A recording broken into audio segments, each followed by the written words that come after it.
Hi everyone, I have Bob Soukup here today, a licensed paramedic and firefighter for the Indianola Fire Department.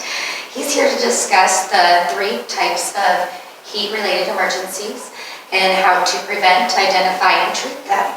So, Bob, what are the 3 types of heat-related emergencies we need to be aware of when we're outside working or participating in outdoor activities? The 3 we'd like the public to be most aware of is heat cramps.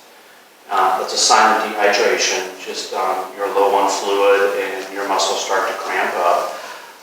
And then after that, there would be heat exhaustion. And that's a progression. Again, you're dehydrated. But your body's cooling system now is starting to be overwhelmed a little bit. You're not cooling as well as you should. And then that can lead into heat stroke, which is a very critical medical emergency where your body's cooling system fails altogether and you no longer have the ability to get rid of the heat that you're outside in. Your body has no more ability to cool itself. With the 3 types of heat emergencies, how do we go about treating it? In heat cramps or in heat exhaustion, if somebody's exhibiting signs of either one of those, the first thing would be to do 2 things. Get them out of the heat, start to get them cooled down, and get fluid back into them as they are able to tolerate it. Both of those are signs that they're dehydrated and their body's overheating. It's not, especially like I said with the heat exhaustion, their body's heating or cooling system is being overwhelmed. So get them out of the heat and let's get them cooled down and get some fluid back in them. If it progresses into heat stroke really is a life-threatening emergency. It will kill somebody. At that point, their cooling system is no longer being overwhelmed. It has failed altogether. So in heat stroke, in addition to the nausea, one of the biggest indicators that somebody is starting to suffer from heat stroke is they become very confused, almost as if they're intoxicated. That's a time, call 911. Get us there. Even if we're able to get them cooled down and they are fine, we would rather come out and make sure they don't need to go to the hospital than to have it overlooked. Get them inside, get them cooled down, get fluid into them, and then call 911. And with heat exhaustion or heat cramps, never be afraid to call 911. That's what we're here for. You're never bothering us. We would rather, let's take a look and let us make the determination if they need to go to the hospital or not, and let's not second guess it. So never be afraid to call for us. Okay, now I've heard individuals putting ice packs on the back of their neck. Why do we do that, or why would they do that to cool down?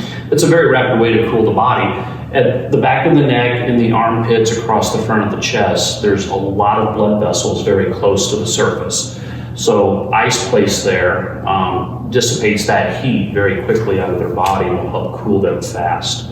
Another good way to cool somebody very quickly once they're in the shade or in the air conditioner is let's get air moving on them. We all know how much better it feels to have a fan blowing on you and how much cooler you feel than just sitting in a room where the air is still. So.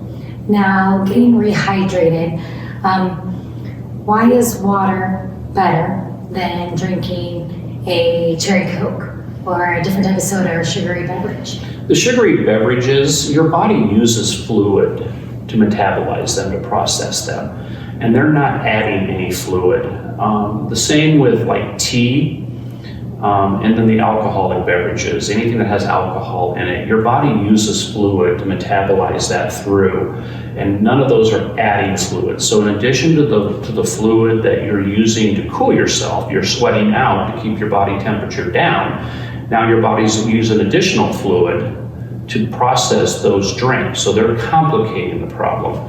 And then like with the confusion with heat stroke as being one of the primary symptoms, you could see how excess alcohol could quickly complicate it and confuse what's going on. Is this person, have they had too much to drink, or do they have a heat emergency that they're starting to develop a life-threatening condition? So that's why we advise, and everybody loves to have a cold beer on a hot summer afternoon, but just in moderation, and then drink water with that. And you have one drink, add a water behind it. Just try to keep that fluid going so that you're not losing it and headed to that point. Okay. Is there a difference between regular tap water versus ice cold water? Either one's just as good. Now there's some thought that room temperature water, your body absorbs it faster.